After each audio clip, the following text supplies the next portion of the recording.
আজ আমরা ফিজিক্সের এমন একটা বিরাট সাফল্যের কথা বলবো যেটা প্রায় ১০০ বছরের সাধনার ফল। এর নাম হলো স্ট্যান্ডার্ড মডেল।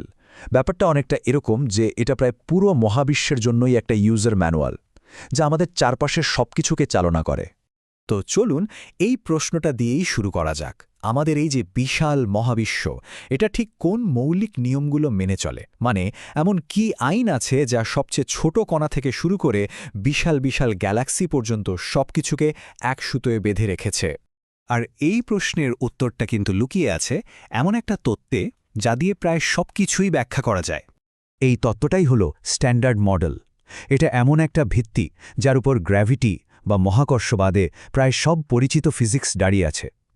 এটা মহাবিশ্বের ৩টে ফান্ডামেন্টাল ফোর্স, শক্তিশালী, দুর্বল আর তড়িৎচুম্বকীয় বল, আর সেগুলোর সাথে কণাগুলো কিভাবে ইন্টারঅ্যাক্ট করে তা অবিশ্বাস্য রকম নিখুঁতভাবে বর্ণনা করে। আচ্ছা, চলুন এবার দেখি বিজ্ঞানীরা কিভাবে এই সিদ্ধান্তে এসে পৌঁছলেন।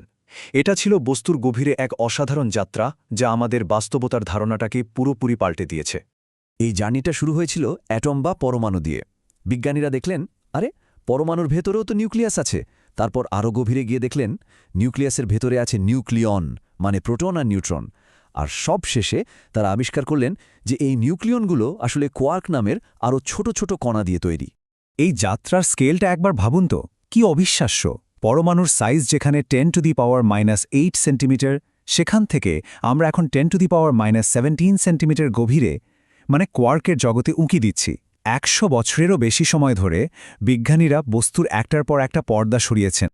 তো এই যে কণাগুলো, এরা একে অপরের সাথে কিভাবে কথা বলে বা ইন্টারঅ্যাক্ট করে?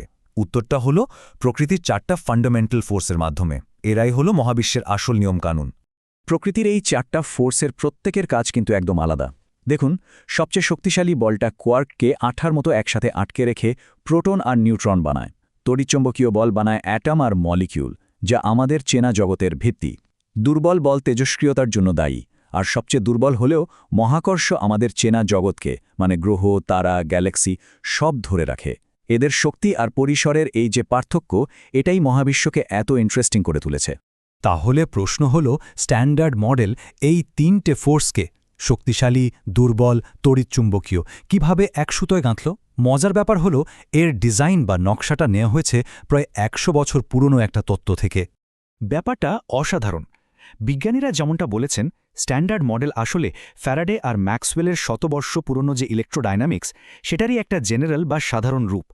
মানে বিজ্ঞানীরা তড়িৎচুম্বকীয় বলের তত্ত্বটাকেই একটা ব্লুপ্রিন্ট হিসেবে ব্যবহার করেছেন। কিভাবে? আচ্ছা, আগেরকার দিনে বলকে ভাবা হতো একটা অদৃশ্য ফিল্ড বা ক্ষেত্র, কিন্তু মডার্ন কোয়ান্টাম থিওরিতে বল আসলে কণার আদান প্রদানের ফল।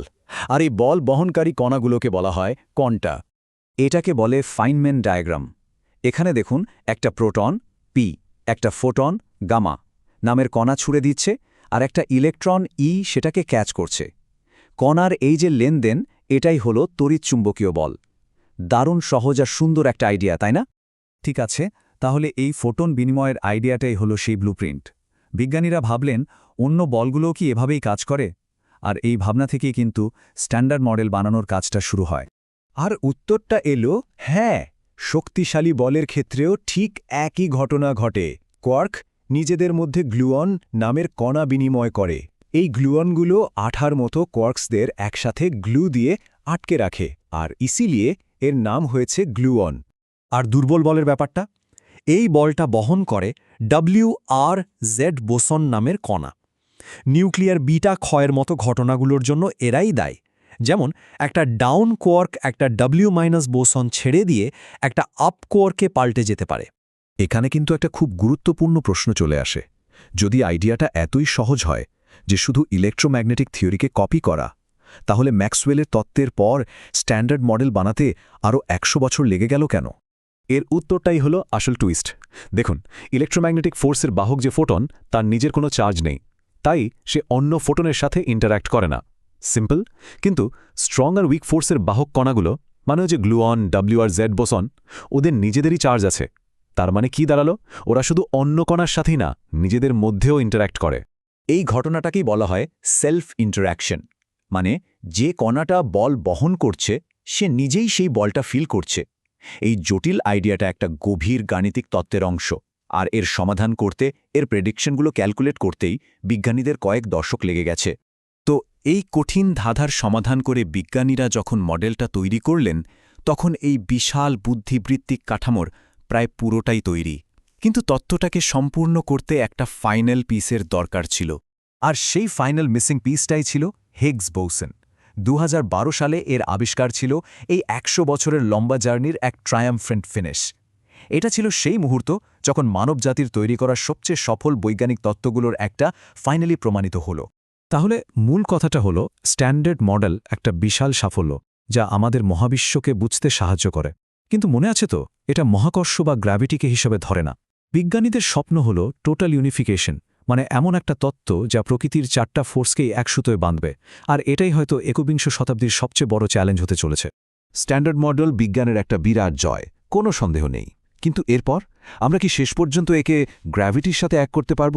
আর ঠিক যেভাবে ইলেকট্রোম্যাগনেটিজম আমাদের এই আধুনিক বিশ্বকে প্রযুক্তি দিয়েছে, সেভাবে সেই নতুন আবিষ্কার আমাদের জন্য কোনো অবিশ্বাস্য প্রযুক্তির দরজা খুলে দেবে?